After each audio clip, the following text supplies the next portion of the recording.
And you're listening to Chaos Radio, 89.3 FM. So how are you? I'm okay.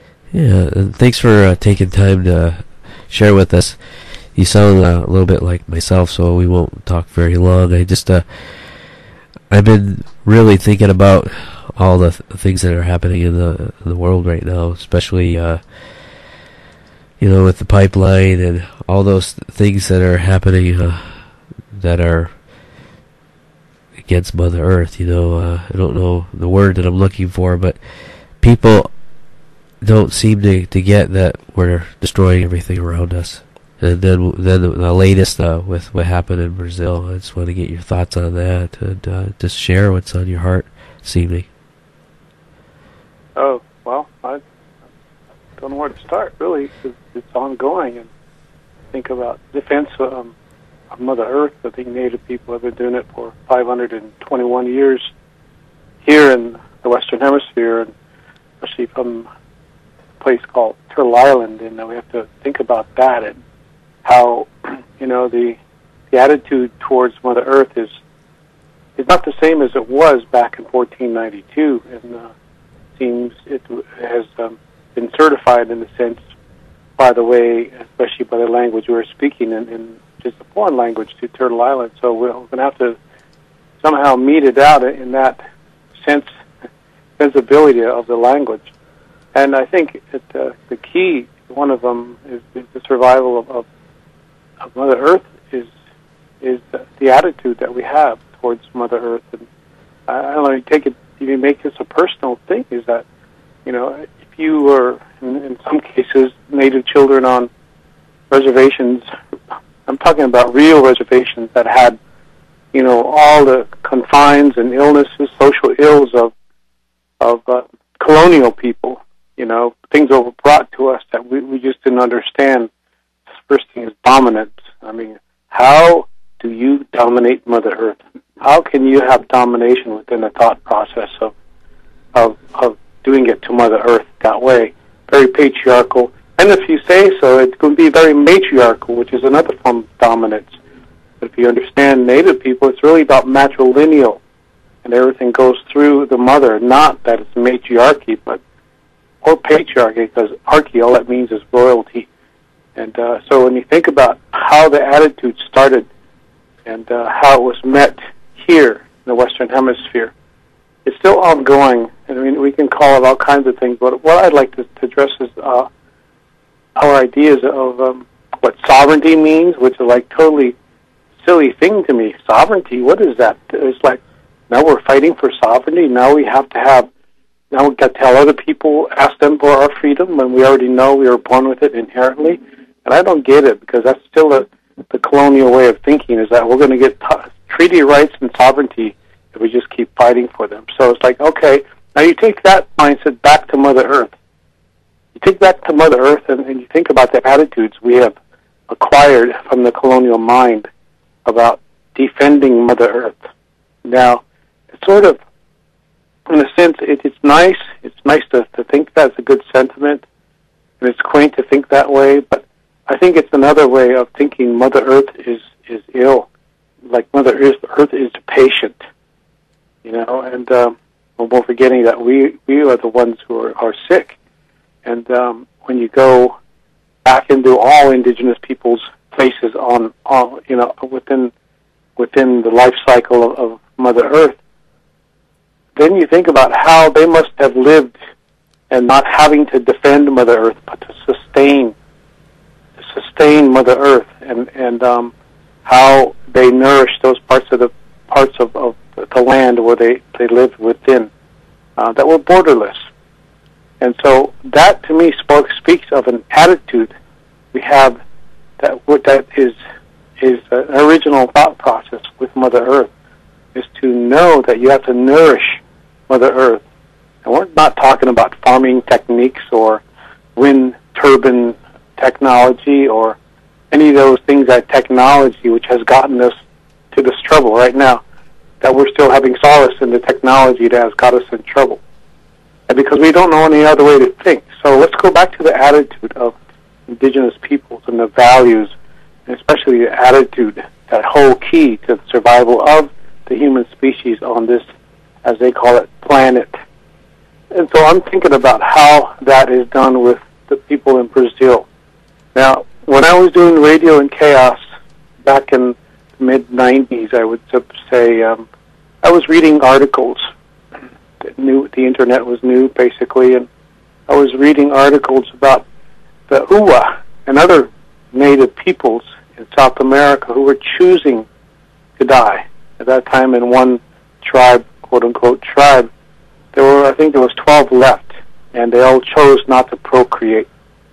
And from that, I think that what does the Western world come in and want to save the native people and come up with all kinds of questions about, well, isn't it against their rules to commit suicide and all this?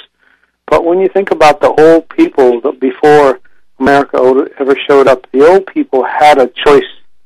They knew that they were their time had come, and to choose death in that sense is the greatest feeling of being free. It means your mind, your body, and your soul is free. And so I think that's why I think about these native peoples in Brazil. That it's not that they have to be demarcated a reservation. It's the fact that they are choosing to nourish Mother Earth the way they have been told to do since the beginning of their millennia, of their creation story. And so they're the only ones who know that part of the land and the earth. Now, you can't apply rational-minded scientific domination colonial minds to that other relationship of how those natives in Brazil or any natives in the Western Hemisphere still have, even though it may be some remnants of the original thought process of nourishing it and giving energy because your ancestors have to that part of the land beyond 20 generations, beyond 200 generations, beyond 2,000 generations. We're talking about people that is uncountable, the years that they had been in the Western Hemisphere, and how they got to this point of not having to have all-out mass weapons of destruction and all these things that today's modern so-called civilized peoples think they have, because they're when it comes to their defense of Mother Earth, they're thinking about asteroids. That's what they're doing. They're thinking about asteroids in a different way. It's like saving their own ass, right? And that's how it is. It's really about our Mother Earth, and really not about Mother Earth as actually the mother. And growing up in a very violent society at the time in the late 60s and 70s as a child, and watching the violence on the Lakota reservations in South Dakota, and watching native men succumb to being patriarchal, native men succumbing to the alcoholism, the stereotypical, and coming back from Vietnam, and all those peoples coming back from the Korean War. Well, guess what they picked up? They picked up meanness, and they brought it back into their homes, and the new thing called domestic violence against women began to take effect. And those times when I was young, I'd have to stand up in front of a man that did this mixed race person did this to my mother, and as a young man, I would stand in front and defend my mother. And a couple of times, would get hit myself and get knocked out as a young 8-year-old and a young 10-year-old. And this is what you have to really think about, is defending Mother Earth. You have to understand that Mother Earth is actually your mother, just physically as if she was the one who bore you. And that's the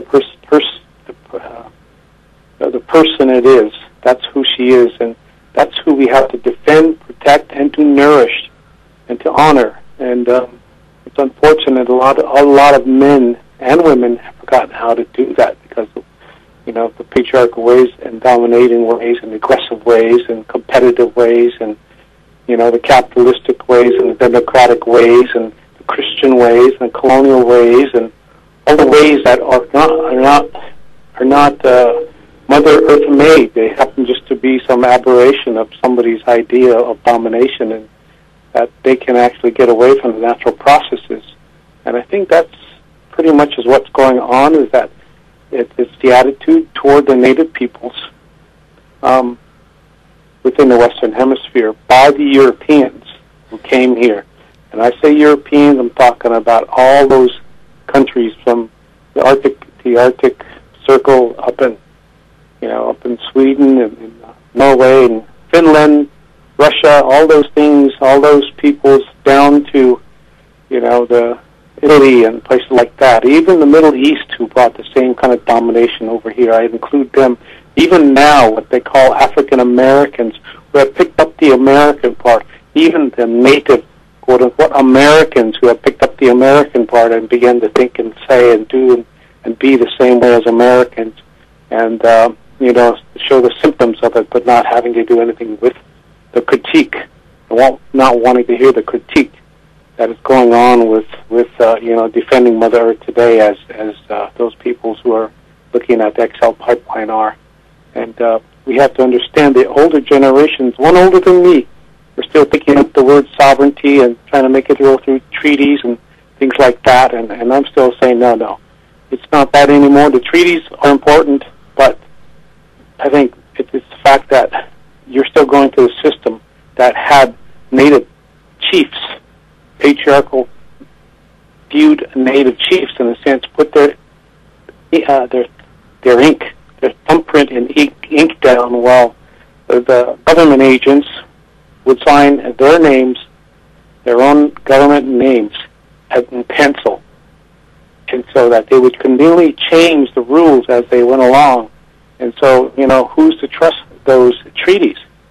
And today's Latin language, Latin-based language, which is 60% Latin, which is the Roman conquering language of the Roman Empire, is still in place. And yet we are trying to seek sovereignty. We are trying to defend the Mother Earth. We are trying to go to that same system that it supposedly thinks that it has conquered us, and is still in its own dominion. In other words, domination of the government, of the thoughts and attitudes of the American people. And so this is why you will only find, mostly in the trenches, by and large, 500 years, almost 100% native people. Real native people defending places within the Western Hemisphere that had to do with destruction of the land. Because once that happens, you're destroying all the life, not just for the human species. Because that's European thought to think about, just the human species, and also European thought to think our Mother Earth. Because we put our in front, it just kind of dissipates energy, because it doesn't belong to anybody. But when you understand it, that when you identify and nourish that part of the planet Earth, Mother Earth that you're on, she will identify you and tell you where you belong. And certainly that way, that old formula that has been in place, delegating and relegating Native people to the very bottom of the barrel, and not being listened to by all Americans of all cultures and all colors. So in that small little rant, I'm thinking about, it's the attitude, and the attitude is spiritual values, not religious, and the attitude is the language, and how you're using the language. It's always going to go back that far for me. There's plenty of examples out there. One is, first of all, if you're listening to what I'm saying now, and this makes you angry, that's the first thing. Because I'm speaking something to your consciousness which is connected to your heart. I'm not speaking to your brain. I don't want anything to do with your brain, because it's the brain that got us into trouble. I would like to speak to your heart, because that's what changes things. And when you're touched and your head comes up anger thoughts at this Native American man that you're listening, this Native person that you're listening to on Raven Redbone's program, has not enough education, not enough experience. And after all, he's a Native person who really doesn't know how to go out and plant. He doesn't do all those things to to have alternative energy and recycle and all those things that, of course, Native people, like, what is that? If you take recycle back to the Native people 100 years ago, they're going to, like, scratch their heads and, what is this? What is this? Because it's just trash. It's recycled trash. And it continues to be just recycled trash, but that's not conserving anything. When you conserve something, that's just slowing down the process of destruction. And so, and treats everything like it's a resource. It's like it's always going to be there. So, you know, in my thoughts, you know, this is what I can say about what is going on with present attitude about taking land away from Native people, North and South, both continents, because of the attitude that is presently in place toward Native people. Because that's who they want it to be taken away from. And it's a participation of Native Americans in that system.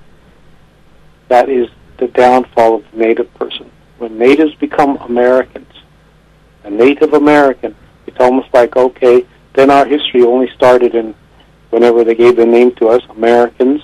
Our history started in 1492. Then Native people didn't exist before 1492. Right. So we have to go back to that because our stories go back further than 1492. And I do know a lot of Native people know those stories that aren't in books and will never be in books because they are not for sale. Right. I had this conversation on Friday with this fellow that I work with. That I was telling him, like, because you know where I work, and I feel like I'm caught in that system, and that system that for in my mind is nothing that I created. Even though, like, I'm a mixed blood person myself, it's nothing that I created. And I was trying to tell him that there was something here before, you know, like that. Like I go to work in Tumwater, you know, and nothing against anybody. George Washington was a black man, did not found Tumwater. There was people long before Mr. Bush there, Mr. Washington, that lived there. So where's that story?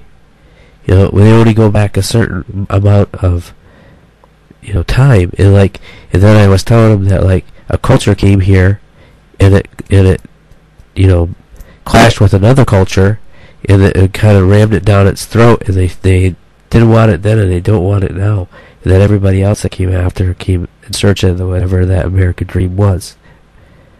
And I was like, I don't subscribe to that, even though I'm caught in that system. Mm-hmm. You know, and it's really hard to get that across to folks that think this is it.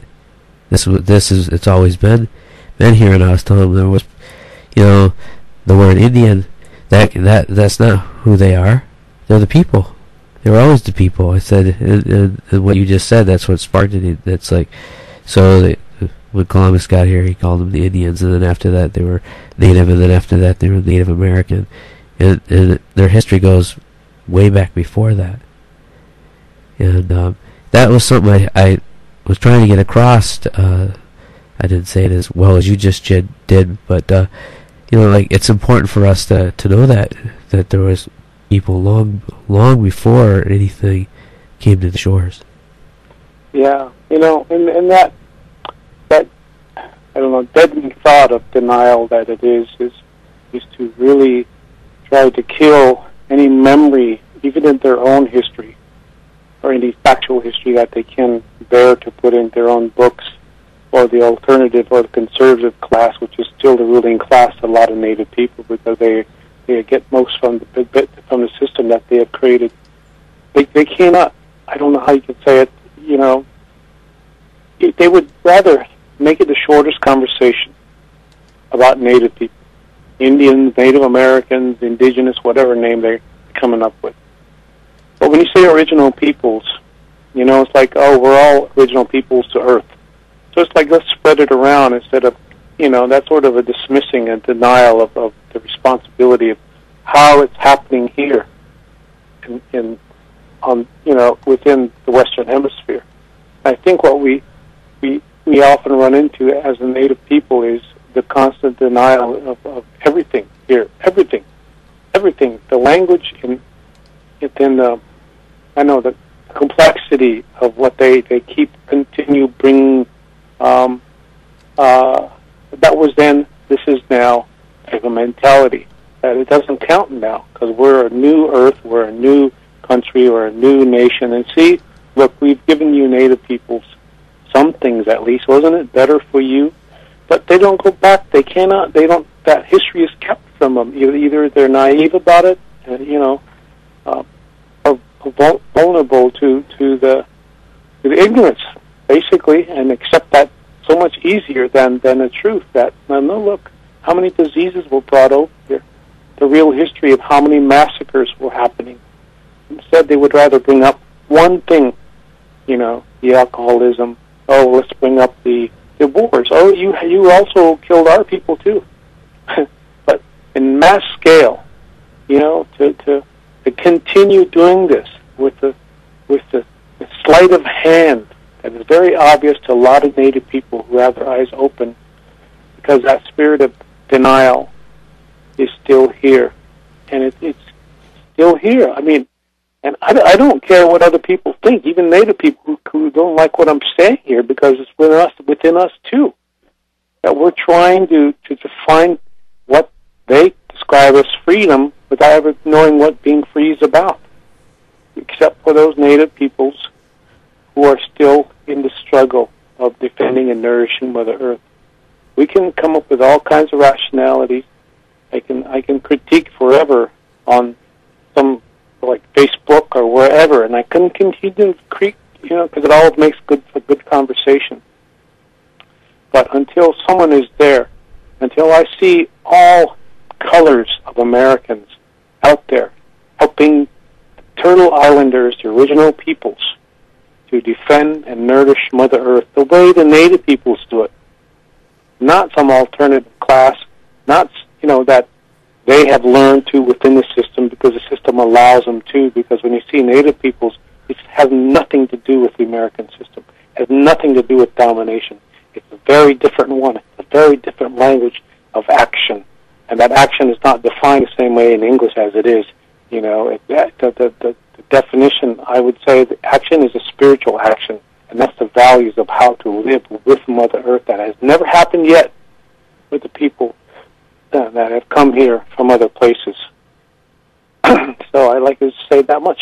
All right. Well, I appreciate you taking time to share with us, and it's important for all of us to hear these words, because there's for me, I like what you said about coming into your heart, and if these words strike anything in you, we know we're coming into your heart, and hopefully we can be a part of that healing of the trauma that has happened here to the original people.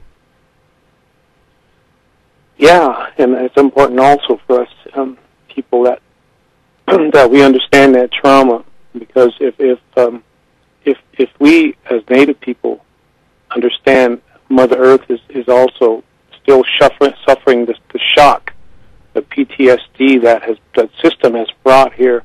And it happens every day in Olympia. It happens every day in New York. There's construction, and there's tearing down of trees, and there's these war games going on. You can hear the bombings of Fort McCord and all those places that they're practicing war.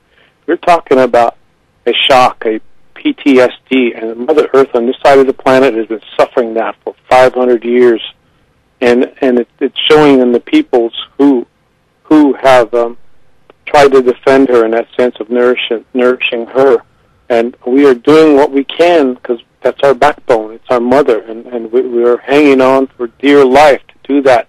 And yet those peoples of privilege have no idea that they have been in the suffering of shock for so much longer that they have become the oppressors with their nice words.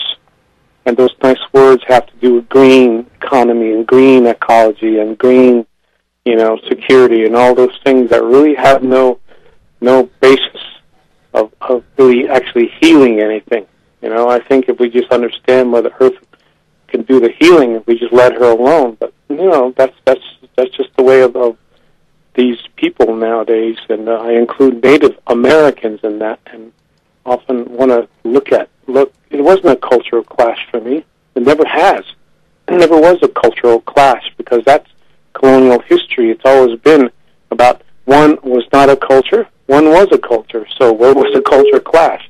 Because they've lost their culture a long time ago. Otherwise, they would have all went back to Europe and stayed there and understood their own. They couldn't do that because they didn't have a consciousness of heart to do it anymore. It was one about domination and culture, and what kills culture except domination? Because domination means there is no respect, as in the word responsibility, and that's what domination has brought. So here we go with the same languages that have brought disrespect to Mother Earth and disrespect to this side of Mother Earth, and it's we have to continue to say these things and understand that, the language of English, it's easier to lie and beat around the bush than to tell the truth. So, you think about the children that have grown up this way, but now they're older, they've always understood one certain lie and have never known the truth. But when they hear the truth, it disturbs what they believe is the truth. It's a very different knowledge to know the truth and then believe in the lie. So, why give energy to that system? Why say we're going to change the system by working with it? How does anyone do that? How does Mother Earth, is Mother Earth working with the system? You think about it. Is Mother Earth working with the system that's destroying her? The colonial system. That's how it is, basically. And those peoples who want to change their ways from being American and whatever, what they're doing is adopting Native American ways, adopting Native ways, because it's only for them. You can find complete Native American teepee camps out there somewhere, and not one of them has a Native person. And one Native person comes in and says, no, that's not right, or that's not the way it's supposed to be.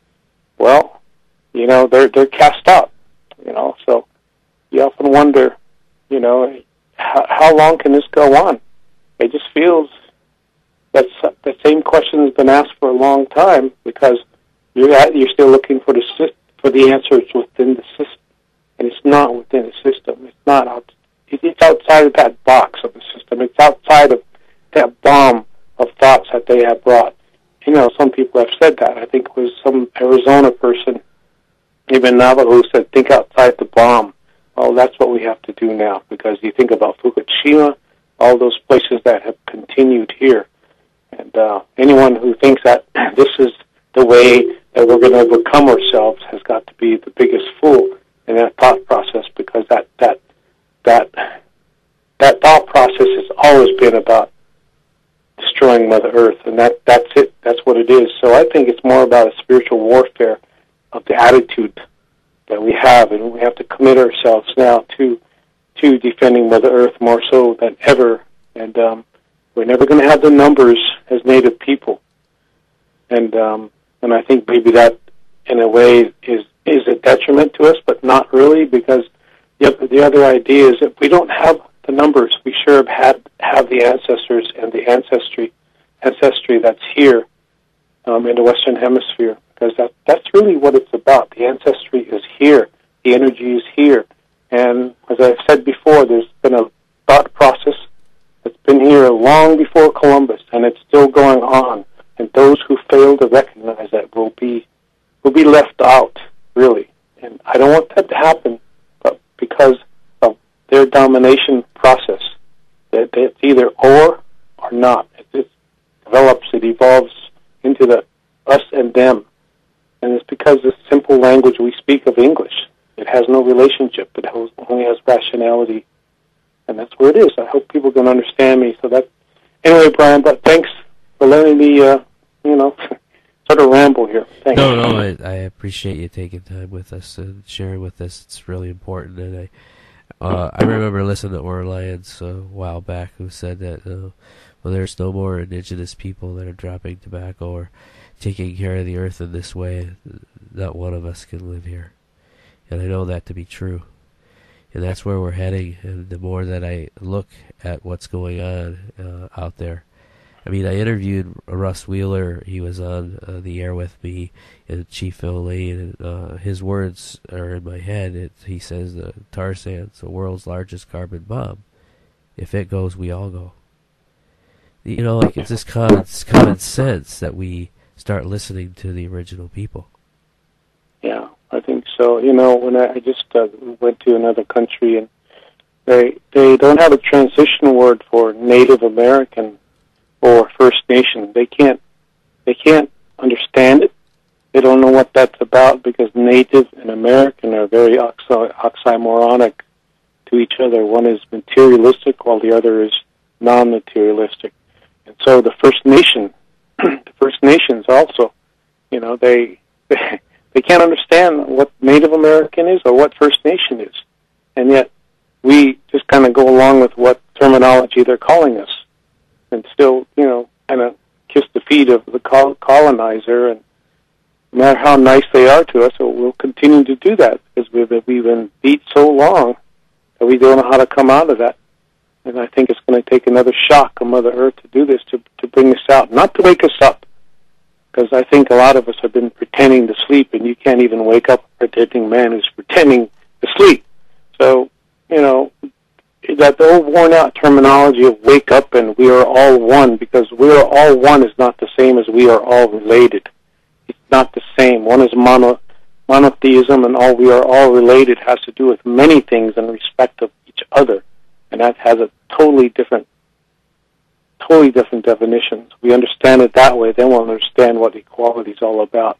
So, anyway, thanks, Brian, for bringing me on. Thanks. And you have a good evening, and I hope to talk to you soon. All right, thanks, Brian. Take care. Take care. Yeah. If it's